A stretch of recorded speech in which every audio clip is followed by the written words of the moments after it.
Hi, thanks for tuning in to my video. My name is Maya from Real Life Style. I'm a personal style coach for women in Melbourne. And today I'll be taking you through a list of 10 items in the fashion world that I have found to be poorly designed or quite inconvenient to use. And these are some of my mistakes that I've learned, and I hope in sharing this with you, you can avoid these mistakes as well. Look, they're not mistakes, but they're just really inconvenient and can actually end up costing you more than what you paid for that item. So let's get right into it. The first design I'm going to be talking about are jumpsuits. So here I've got 3 examples of different styles of jumpsuits. Now, if you've never bought a jumpsuit before, then you might not realize this issue when you wear them and have to go to the ladies. The jumpsuit is one piece and it has pants on the bottom and top on the top. And when you go to the bathroom, you have to actually usually unzip the top and pull it down for you to go to the bathroom because it's a one piece. So you're sitting there on the toilet doing your business, usually just in your bra, or you may even be topless. So this is a personal choice whether you want to wear jumpsuits or not, but it's a word of warning that that's what happens, and it can get quite annoying. And I can't imagine wearing this white jumpsuit here and being really cautious that the sleeves don't end up on the floor. So this, as an alternative, you can wear a dress or 2 pieces instead. Next on the list I have are culottes. So culottes, you might experience the same issues as a jumpsuit, but it's a unique problem, individual problem, just for culottes. So this can also apply to wide-legged pants, and the issue is also when you go to the bathroom. If you're not careful, the bottom of your pants or culottes will end up on the floor. So when you go to the bathroom, you have to drag your pants up before you do your business, because you don't know what's been on the floor and you don't want to walk out of the bathroom with dirt and crap on your culottes or your pants. So this also comes down to a personal preference. They're quite trendy right now, and so it's up to you whether you want to wear them or not. I personally have a pair or 2, and I love the design, so I put up with it. Okay, next we have bags. So the warning I have here is to be cautious when you're buying bags, and it has an exposed metal zip. So here I've got a bag with a wrist strap. These 2 are crossbody bags, and they have zips on the side. So look out for the design where the zip is actually meant to sit against your body, and the problem that it may cause, most likely will cause, is damaging the clothes you wear. So on the side of your dress or your pants, it will eventually snag as you're moving around, and it'll might even catch on the fabric of your clothes or cause it to pill. So the crossbody bag, the zip rests against your hip usually, and the wrist bag, as you're moving around, it may rest on the side of your body as well. So be sure to keep the zip on keep it away from your body or avoid it altogether. So I've experienced this personally, and it was really annoying because I didn't know what was causing the damage to my clothes until it was too late. Alright, next up are earrings. So these earrings, and also in my personal experience, I've had slightly dangly earrings with this treble clef, and my hair kept getting caught in this nook here. And it was annoying to take out, and if I was in public I'd look a bit silly. So these earrings also have a design flaw where your hair might get caught in here. So this obviously applies if you don't have a pixie cut, for example. And in this snowflake design, your hair might also get caught in here. So when buying earrings, look out for designs where the hair can naturally drape and fall off the earring and not get caught. Next up I have high heels as an example. So high heels are obviously designed to give you heights, and in these examples these shoes are roughly 6 inches high and they cause strain to your foot, your knees and your legs. So if you're going to an event where you have to stand and walk quite a bit, then you will feel the pain. If you definitely need the height, then go for a shoe with a platform. Or if you're going door to door to an event where you're sitting down, then feel free to take the risk if they're gorgeous sitting shoes. I know personally for me, I will not be buying shoes this high anymore. Next up I have more shoes. So satin shoes. The satin on these shoes are considered high maintenance because any liquid or foods or dirt will easily stain your shoe.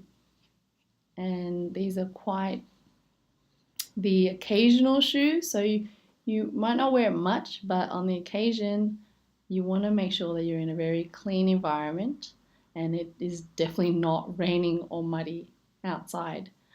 You could also potentially spray the fabric with fabric protection to help resist dirt and grime and liquids.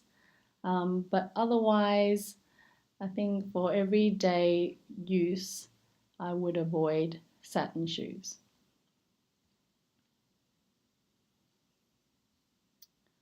The next example I have is high heels with the heel at the very back of the shoe and the foot.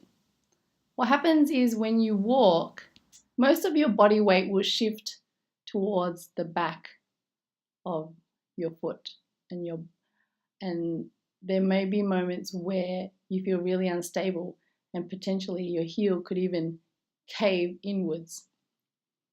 So when you're walking, you have to be very careful to have one foot already down and stable before you navigate the other foot as you're walking. Another thing you could do with this design is actually make sure the heel and the ball of your foot land at the same time, but you got to be very careful to not make it look like you're stomping. If you don't want to have this concern, then buy a thin heel that is not at the very rear of your shoe, but make it sure it's brought forward a bit. Then next I have sequin dresses. Sequin dresses are so fabulous, particularly in the evening when it shimmers with all the lights around. So it's very eye-catching. And the issue with sequin dresses is that if it doesn't have a sleeve, even with short sleeves, and when it's strapless or has a thin strap, your arm will graze the sequins and it may hurt. So I've experienced this where, after a night out, this inner arm, your skin will feel really irritated. So when you're trying these dresses on, you got to test it for usability. Make sure you're comfortable with the sequin pattern and how it feels against your skin. And if it's uncomfortable, don't buy it, don't wear it. You can alternatively have sequin dresses with sleeves so that you don't feel the sequins against your skin, or you can wear, say, a jacket. Next poor design, well, it's not a poor design, however, it's very uncommon these days to have tops with rear buttons near the neckline. It's quite an old-fashioned fashion element. But if you have medium to long hair and you have a button that usually goes through a loop at the rear of your neckline, then your hair can get caught in it. I know my hair has, so it's really annoying, and sometimes I've had to rip my hair out.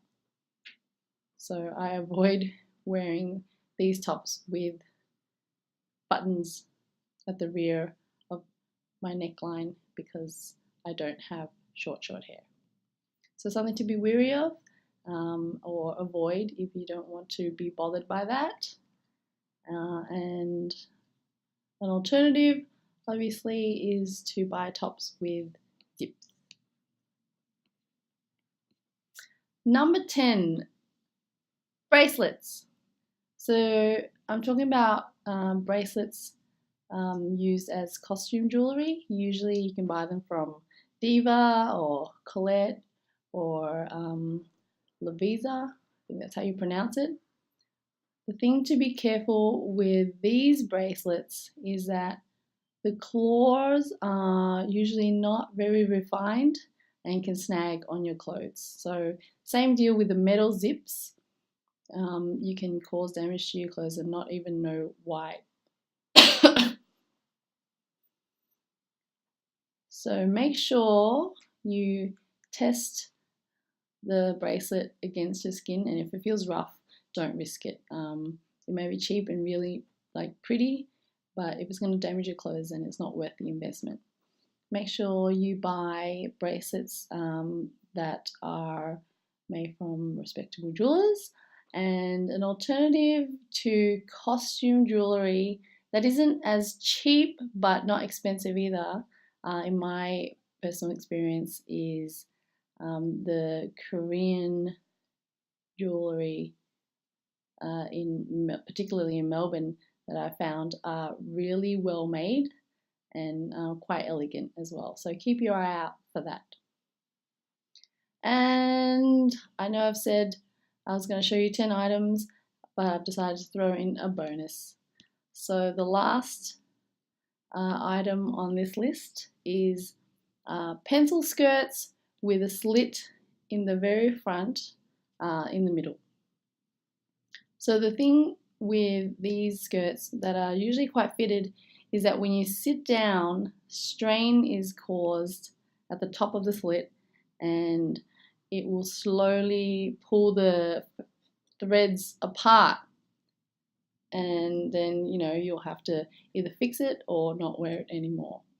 And even if you do fix it, the strain will continue. Also, if you're not sitting under a table, then the position of the slit can be quite exposing and sometimes maybe not very ladylike. So if you want to chance that, that's fine. And if you definitely need a slit in the middle of your skirt, I would suggest getting it lined or having the slit slightly on the side of your leg. And that's it. I hope this has been an eye-opener for you to definitely buy investment pieces and avoid the trouble and pain that I personally have experienced. Let me know if you have any other items you can think of that have been poorly designed and you have suffered from them as well. And I'll see you next week. Thank you. Bye.